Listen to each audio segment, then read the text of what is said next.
네, 22대 국회가 곧 시작됩니다. 22대 국회에 벌써부터 가장 주목받는 작은 정당이 있습니다. 개혁신당인데요. 세석에 불과하지만 그러나 22대 국회에서는 캐스팅 보트 역할을 해낼 것이다. 이런 전망도 나오고 있습니다. 최근에 이 개혁신당이 새 당대표를 선출했습니다.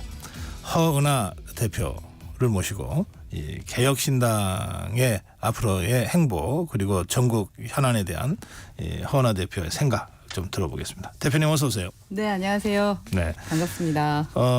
이번 총선 때는 고생하신 거 제가 잘 들었는데 그리고 대표가 되셨습니다. 축하합니다. 네, 감사합니다. 어깨가 무겁습니다. 그리고 세석인데도 좀 기대해 주시고 긍정적으로 봐주시는 분들이 많아가지고 좀 정상적인 정당이다라는 말씀을 많이 듣습니다. 그래요? 예, 지역에도 후보가 나와서 뭐 당선이 됐고 그리고 비례대표도 저희만 위성 정당이 아닌 정상적인 비례대표를 두 분을 이제 탄생을 시켰으니까 네. 대한민국에 있는 정당 중에 가장 정상적인 정당 개혁신당입니다. 지역은 이준석 당선인. 네, 지역은 이준석 당선인. 비례는 이주영 천하람 당선인 1번, 2번이 당선됐습니다. 그렇군요. 예. 그 축하 인사 많이 받으셨을 텐데. 네, 많이 받았습니다.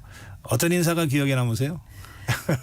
저는 우리 그러니까 전당대회 할 때 그 홍철호 수석이 직접 와주신 거, 그 부분도 상당히 좀 인상 깊었고 또 윤석열 대통령께서 화환도 보내주시고, 네. 그 뒤에 저희 황우여 비대위원장도 이제 직접 뵙고 뭐 이재명 대표도 제가 그 예방에서 다 뵙기는 했었는데, 네. 하여튼 많은 분들이 그러니까 그 축하 인사 해주시고 또 국민의힘 인사들께서 다들 연락해 주시더라고요. 편안하게. 아무래도 제가 21대 때 거기서 국회의원을 했어서 그런 것 같습니다. 그래서 예전에 저희 당이 1월 20일 정도에 창당을 했었는데 그 개혁신당 창당에는 그렇게 축하해 주시는 분이 없으셨어요. 대통령도 마찬가지고 화환을 보내주신 적이 없는데 이번 전당대회 때 이렇게 해주시니까 진짜 어깨가 무겁다. 뭐 이런 생각이 들었습니다. 창당 때 당대표는 이준석 대표였던가요? 네네. 그러면 그때는 별로 축하 인사가 없었는데 이번에 허은하 대표 되고 축하 인사를 많이 받았다면 인기가 더 높다는 뜻인가요? 관심이 많아진 게 아닌가. 아까 조금 전에 캐스팅보트 얘기했던 것처럼 좀 관심이 많아지신 게 아닌가. 그 캐스팅보트는 실제로 가능하다고 생각하십니까? 저희가 3명이지만 거의 300명 수준의 그 목소리를 내는 파워 스피커들이라 가지고 아무래도 조금 신경이 쓰이긴 하는 것 같습니다. 그러니까 예를 들면 민주당 같은 경우는 뭐 조국 그 혁신당이 있는데 수가 좀 있다 보니까 신경을 좀 많이 쓰시는 것 같고, 저희는 세석인데도 좀 신경을 쓰시더라고요. 아무래도 300명 의원들이 있더라도 목소리를 내는 의원은 이제 숫자가 좀 한계가 있잖아요. 그렇죠. 그리고 인지도가 높은 그런 의원이 많지 않다 보니까 초선 그룹임에도 불구하고 많은 분들이 신경을 쓰십니다. 그런데 그 개혁신당이 굳이 이렇게 부들교하자면 보수 정당이에요, 아니면 진보 정당이에요? 저희는 그냥 야당입니다. 그리고 어떤 이념적인 스펙트럼 안에 이렇게 갇히지 않으려고 노력하고요. 저는 개인적으로는 보수주의자죠. 저는 중도 보수고 뭐 오죽하면 영등포에서 진짜 보수 허은하라는 슬로건으로 이제 같이 선거를 뛰기도 했었는데, 하지만 그 개혁신당에는 보수만 있는 게 아닙니다. 일반적인 이념으로 본다면 보수, 뭐 진보 또 다른 분들도 다 계신 곳이기 때문에 저희는 이념으로 어떤 갈라치기 하는 느낌의 그런 정당이기보다는 함께 추구하는 가치에 좀 중심하려고 합니다. 그 가치는 책임을 지고 또 용기 있는 사람들이 함께 있고 공정하고 뭐 상식적인 그러한 부분을 좀 추구하는 게 있어서, 이번에 이제 제가 당대표가 돼서 너희는 뭐 하는 데야? 라고 했을 때 그 정체성에 대한 그 한마디 정리, 그것도 이번에 그 같이 정리를 좀 해보려고 생각을 하고는 있습니다만, 저희는 국민들께서 옳다고 생각하는 그 자리에 있는 정당, 그리고 뭐 예를 들면 저희는 세대 교체를 말하는 곳, 정치 세대 교체를 말하고 미래 세대를 위해서 움직이는 곳. 예를 들면 국민연금 관련된 부분도 저희의 기준은 명확하거든요. 미래 세대를 생각해서 만든 기준이냐. 뭐 네. 이런 모든 것의 타겟이 조금 10대, 20대, 30대 초반까지 그분들 대상으로 생각을 하고 있습니다. 네. 우리 대표님 이제 개혁신당은 뭐 보수 진보가 아니라 야당이다 이렇게 말씀하셨는데, 네. 근데 이제 야당이니까 야권의 한 파트죠. 근데 이제 야권이 워낙 스펙트럼이 넓잖아요. 그러니까 야당으로서 그 정부 여당과 대립각을 세워야 될 사안이 있을 수 있어요. 반면에 그 야권 안에서 스펙트럼이 이념적으로 좀 넓으니까 때로는 정부 여당과 함께 보수적인 행보를 해야 되겠다 할 때도 있을 것 같아요. 그 사이에 어떤 갈등이라든지 정치적인 그 어떤 조정력이라 그럴까 그런 점이 필요할 것 같은데요. 네, 아마도 이번 당대표에게 필요한 부분을 지금 말씀해 주신 것 같습니다. 근데 저희는 어떤 뭐 이념을 가지고 꼭 생각할 필요는 없는 것 같아요. 예를 들면은 국민의힘이 보수 정당인가라는 퀘스천이 들거든요. 사실 예. 이번에 최혜병 관련된 사건에서의 특검을 지금 거부하는 사건도 안보를 중시해야 되는 보수가 왜 저러지라는 질문들을 국민들께서 많이 하시거든요. 네. 그리고 뭐 자유경제에 있어서도 가끔은 이해 못할 만한 부분들을 또 추구하시는 부분이 있어서 그게 어떤 보수의 가치라기보다는 저희가 생각한 옳은 방향, 미래 세대가 10년 뒤, 20년 뒤 이 대한민국에 살 때 이 방향이 옳을까? 걱정이 없을까? 행복할 수 있을까?라는 부분에 저희는 집중한다라는 말씀입니다. 알겠습니다. 그렇게 생각하시면 아무래도 케이스 바이 케이스로 그때그때 그렇죠. 예, 판단을. 예. 대부분 두 대표, 양당의 두 대표가 연대하자라고 말씀을 하셨는데 네. 저희는 충분히 연대할 부분은 연대할 수 있다고 생각하거든요. 네. 저희는 발목을 잡는 야당이 되지는 않을 겁니다. 잘하고 빨리 진행해야 되는 부분은 함께 하는 거고 네. 다만 이해가 안 되는 부분에 있어서는 저희는 이제 목소리를 낼 거고 그렇군요. 이번에 뭐 최혜병 관련된 특검 저희는 찬성입니다만 하지만 아스팔트에 가서 어제 함께 뛰지는 않았습니다. 그 부분은 저희는 그 야권과 좀 다른 생각을 갖고 있어요. 어떻게 다른 생각을 갖고 계십니까? 저희는 의회에서 해결해야 된다고 생각하고 그리고 토론으로 가능할 수 있다면 진행해야 되고 현장에서 그 예를 들면 박 대령과 함께 뭐 힘을 줄 수 있는 일을 한다거나 그렇게 진행하는 것을 더 선호하는 편입니다. 네. 지금 혹시라도 저희가 주장하는 부분이 그러니까 자유를 되게 중요시 여기는 저희 정당은 남의 자유도 침해하지 않아야 되는데 그 어제의 그런 부분들이 혹시라도 국민들의 자율권을 좀 침해할 수 있지 않을까라는 좀 우려를 좀 한 상황이 있거든요. 네. 그리고 저희는 아직 그런 탄핵에 대해서 이야기하는 것에 대해서는 긍정적이지 않습니다. 그래서 혹여라도 그 자리에 나가게 됐을 때 제 개인적으로 당대표로서는 생각했던 것은 탄핵이라는 단어와 함께 우리 당이 이렇게 옆에 있다라는 것은 좀 저희 생각하고는 안 맞는다고 생각했습니다. 예. 탄핵에 대해서는 동의하지 않는다. 왜 그러십니까? 우선은 기존의 그 박근혜 전 대통령의 탄핵으로 많은 국민들께서 트라우마가 있으시고요. 그리고 죄의 경중도 중요하고 여러 가지가 있겠습니다만 이것이 정말 최선인가라는 생각을 다들 하실 겁니다. 그리고 이번에 뭐 윤석열 대통령께서 사실은 국정 운영을 아주 못하고 계시죠. 문제가 많습니다. 하지만 그 문제가 많은 것이 꼭 대통령만의 문제인가라는 것도 저는 좀 생각해 봐야 될 것 같고요. 야당과 여당이 정말 잘했나 라는 부분도 고민해야지 한 사람에게 모든 책임을 다 주고 나서 다들 책임 회피를 하려고 하는 것 그거는 또 저희 정당의 정체성과 맞지 않다고 생각합니다. 정치인이든 정부의 일을 하시는 분이든 공무원이든 책임은 져야 된다고 생각을 합니다. 네. 네. 지금 우리 허은하 대표님 말씀대로라면 이제 정부 여당이 잘할 때는 정부 여당과 함께 정부 여당이 못할 때는 야권의 일원으로 야권과 함께 비판도 하고 이렇게 이제 사안별로 시시비비를 가린다. 맞습니다. 뭐 그러면 캐스팅 보트가 되는 거죠. 그렇죠. 알겠습니다. 좀 이제 구체적인 정치 현안에 대한 허은하 대표 또 개혁신당의 입장을 좀 들어보겠습니다. 어제부터 오늘까지 이틀 동안 한일중 정상회의가 4년 반여 만에 열렸습니다. 네네. 보기에 따라서는 굉장히 중요한 진전이 있었다고 평가할 수도 있고, 이건 뭐 그냥 의례적으로 만난 것 아니냐고 볼 수도 있는데 대표님 어떻게 보셨습니까? 이번에는 좀 정치 안보보다는 경제 통상 쪽에 좀 중점을 둔 회의였던 것 같고, 네. 그래서 문제됐던 뭐 라인 얘기도 좀 나온 것 같고요. 그래서 그 중국 같은 경우는 총리가 참석을 한 것 같더라고요. 근데 이 뭐 해야 될 일을 했다라는 생각이고, 인적 교류라던가 기후 변화, 고령화 대응 등에 대해서 합의할 것으로 보이는데 좋은 성과를 좀 기대합니다.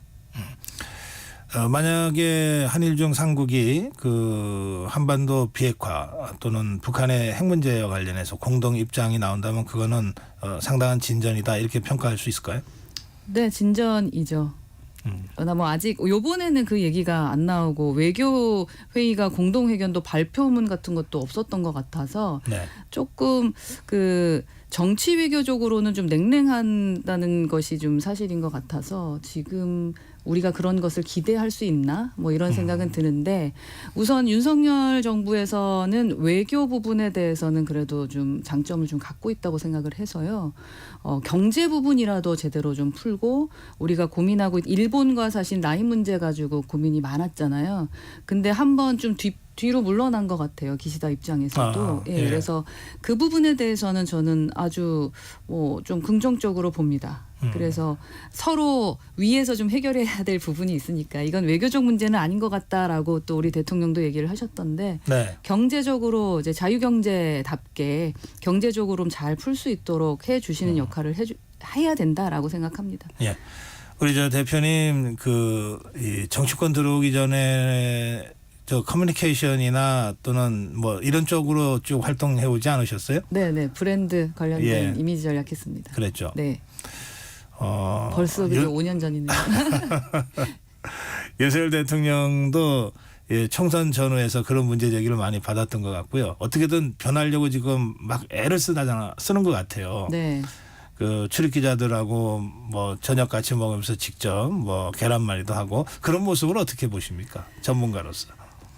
좀 타이밍이 안 맞는 것 같아요. 그러니까 뭔가 이제 소통하고 그러한 모습을 보여주는 게 네. 처음 약속하셨던 이제 취임되시고 나서 좀 보여주셨으면 정말 좋은 점수를 얻으셨을 텐데, 지금 사안들이 너무 무거운 사안들이 많잖아요. 그런데 좀 한가해 보인다라는 평가를 좀 받으실 것 같아서 네. 좀 그 TPO라고 하지 않습니까? 타임 플레이스 오케이션이라고 하는데 그 부분이 좀 맞지 않은 것 같아요. 그래서 그 국민들께서도 특별히 어떠한 기대를 하지 않으실 것 같다라는 생각이고, 다들 신기하게 보죠. 정말 계란말이 잘하신다. 뭐 이렇게는 봤지만 그 계란말이 이렇게 해서 나눠주실 시간에 민생을 좀 더 돌봤으면 좋겠다라는 게 처음이죠. 그리고 뭐 최상병 사건 지금 특검법 관련해서도 그 부분에 대한 논의를 조금 더 많이 하고 그랬으면 어땠을까 뭐 하는 생각은 해봤습니다. 예. 그러면 그런 거를 하지 말라 이렇게 조언하시고 싶으신가요? 소통을 계속 하려고 하는 것은 좋지만 네. 지금의 그 모습이 시기에 안 맞다라는 거예요. 지금 의회가 얼마나 시끄럽습니까? 당장 솔직히 통과돼야 될 법들이 다 밀려 있고, 그런데 이제 특검법 하나에 이제 모든 이슈가 되다 보니까 이 21대 때 마무리돼야 될 것들이 마무리되지 않은 것들이 있거든요. 네. 그러니 민생이 좀 힘들 수도 있지 않겠습니까? 네. 그래서 타이밍이 아쉽다라는 말씀입니다. 알겠습니다. 예. 당장 내일인가요? 그 해병대원 특검법 재표결이 있을 겁니다. 네. 지금 이번 21대 국회에서는 지금 개혁신당은 이 현역 의원이 4분입니다. 4명입니까? 어떤 입장입니까? 저희는 찬성 입장입니다. 찬성. 찬성 입장이고, 제가 최고위 회의 할 때도 저희 국민의힘 의원들 113명 의원 이름 다 부르면서 거명을 하면서 양심에 좀 호소를 했거든요. 네. 찬성해달라. 그 호소가 통했는지 지금 이제 4분이죠. 최재형 의원까지 4분께서 찬성하겠다는 입장을 발표해 주셨는데, 좀 양심적인 의원들이 쏟아져 나왔으면 좋겠다라는 생각입니다. 이 부분은 그래서 제가 이재명 대표 예방했을 때도 네. 이재명 대표에게 요청한 게 있어요. 22대 때부터는 너무나 특검을 남발하지 않으셨으면 좋겠다. 왜냐하면 이번에 최상병 특검 같은 경우는 정말로 특검이 이루어져야 된다고 저는 생각하는 거거든요. 그런데 네. 워낙에 특검을 많이 내다 보니까 하지 않아도 될 특검 하다 보니까 그 대통령께서도 거부권을 자꾸 쓰게 되는 거고 그게 이제 어떠한 습관적인 것이 루틴한 게 되어버리니까 진짜 특검해야 될 걸 못하게 되는 거예요. 결과적으로 특검의 그 무게감이 떨어지게 그렇죠. 된다. 네. 그래서 저는 이 부분은 사실 보수 정당이 해 주셔야 되는 게 맞다고 봅니다. 왜냐하면 지금 대통령실이라든가 대통령과도 연루가 되어 있다라는 의심들이 있잖아요. 그러니까 그런 의심들을 그냥 풀어주는 것이 맞다고 생각하고 이건 안보의 문제라고 생각하고 제가 박대령 공판장 그러니까 3차였나요? 4차 그 공판장에 갔었을 때도 공판장에 부모님들이 많이 계셔서 근데 그분이 저를 알아보셨어요. 그래서 알아보시면서 허은하 의원 늘 감사합니다 이러시더라고요. 근데 무엇인가 들어봤을 때 그분의 아드님도 군대에서 사망을 하신 겁니다. 그러니까 유가족이신데 그 몇 년 지났지만 아직도 응어리가 있으신데 어느 누구도 책임져 주지 않는다는 겁니다. 우리 아들이 군대에 가서 나라를 지키다가 그렇게 됐는데 그래서 이번에 그 박대령은 되게 상징적인 존재입니다. 이번에 이 일이 잘 될 수 있도록 꼭 곁에 계셔주세요라고 네. 말씀하시더라고요. 그래서 너무 이제 정무적으로만 판단하지 마시고 좀 안보와 군대에 보낸 부모님 입장도 좀 생각하면서 이 특검을 좀 바라봐 주셨으면 좋겠습니다. 우리 대표님도 21대 국회의원이시니까 내일 국회의원인데 지금 배지를 뺀 지가 지금 한 4개월 돼서요. 만약에 제가 여기 개혁신당 나오면서 예. 그 비례대표는 배지를 떼고 와야 돼가지고 아, 그렇구나. 그래서 기득권을 버리고 개혁신당에 온 거라 그럼 내일 표결권이 없으시네. 표결권이 없습니다. 알겠어요. 예. 예. 이 개혁신당이 선거 후에 당 체제 정비를 제일 일찍 하셨네요. 네, 맞습니다. 그리고 지금 되게 국민의힘은 7월 말 8월 중으로 이제 전대를 해서 새 지도부 구성을 할 계획이고 더불어민주당도 그때쯤 네, 맞습니다. 이재명 대표가 연임을 하든지 뭐 새로 전당대를 하든지. 네. 어떻게 보십니까 양당의 움직임?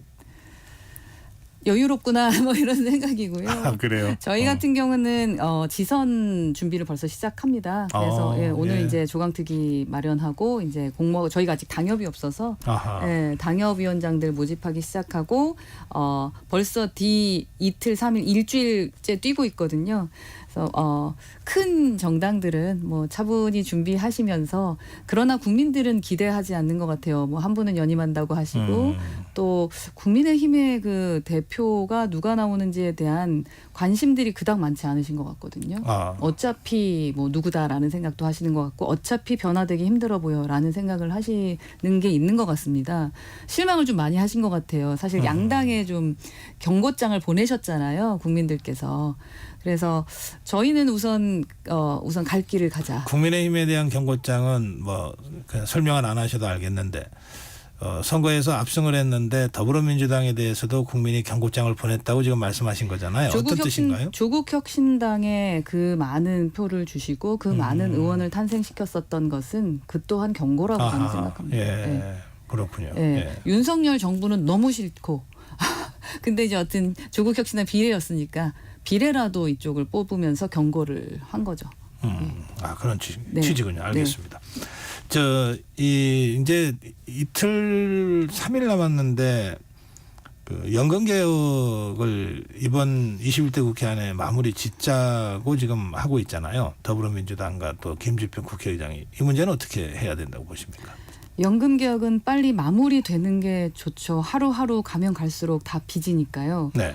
그러나 이제 저희 입장에서는 좀 애매합니다. 그러니까 이번에 이재명 대표는 참 영악하게도 자신이 좀 이렇게 돋보이는 그 순간을 알아가지고 뭐 1% 차이 받겠네 안 받겠네 모수개혁에 대한 얘기를 하셨는데 저희 개혁신당은 워낙에 구조개혁에 대한 얘기를 합니다. 아까 처음에 말씀을 드렸지만 저희는 미래세대를 생각을 하기 때문에 원래 KDI 관련된 뭐 구연금, 신연금 구분하는 구조개혁을 얘기를 했었거든요. 그러나 이번에 21대 때 이 국민연금이 통과가 되지 않고 또 넘어가게 됐을 때는 진짜로 미래 세대들한테 정말 더 힘든 상황이 벌어집니다. 그래서 저희도 좀 어찌할 바를 모르겠어요. 근데 모수 개혁을 조금이라도 하고 넘어가고 정말 약속한 대로 22대 때 구조 개혁이 될 수 있다면 그래도 하고 가야 되는 게 아닌가라고 생각하는 분들도 계시고, 네. 아 이게 뭐 어차피 이래봤자 8, 9년 뒤엔 또 다시 이제 바닥일 텐데 구조 개혁을 제대로 하는 게 맞지 않냐, 우리의 정체성처럼. 저희의 작은 당의 목소리이고요. 알겠습니다. 그 긴 시간 동안 아무것도 안 하다가 왜 지금 와서 며칠 남겨두고 이렇게 하는지, 하루하루 아마 몇 조씩 지금 그 미래 세대들이 빚을 떠안고 있습니다. 좀 빠르게 해결했으면 좋겠다. 요 정도의 생각입니다. 네. 시간이 워낙 없어서 강행은 불가능한 상황이니까 여야가 대타협을 해서 합의 처리하지 않으면 안 되는 상황이잖아요. 네. 예, 그런데 과연 그게 될지 좀 지금 안타깝다. 오늘의 뉴스를 보면 뭐 안 될 것 같은데. 네. 그래요. 자, 여야가 합의해서 통과를 뭐라도 시켜야 되는 게 아닌가라는 생각인데요. 네. 뭐 김진표 국회의장께서 좋은 안을 네. 주셨으니까 한번 네. 지켜보시도록 하죠. 예, 시간이 다 돼서 짧게 마지막 질문 드릴게요. 어떤 당 대표가 되고 싶으세요? 그 개혁신당을 수권 정당의 어떤 반열에 올려놓은 당 대표가 되고 싶습니다. 그래서 제가 이번에 당 대표 선거 나올 때 대통령을 만들 정당, 대통령을 만들 사람 허은하라고 했거든요. 예. 그 후보감은 있으신가요? 그럼요. 저희는 대통령 후보감이 있죠. 누굴 생각하십니까? 예. 아직 나가겠다, 내가 대통령 선거에 나가겠다 선언을 안 했기 때문에 제가 주장을 못하지만 원탑이 한 분 계시고요. 우선 저는 2년 동안 해야 될 당대표이기 때문에 그 2027년도에 대통령 선거를 치룰 수 있을 만큼의 지선을 통해서 예. 오렌지의 돌풍을 한번 일으켜 보겠습니다. 예, 말씀 잘 들었습니다. 고맙습니다. 네, 감사합니다. 네, 개혁신당 허은하 대표와 말씀 나눴습니다. 전격 시사일부 여기서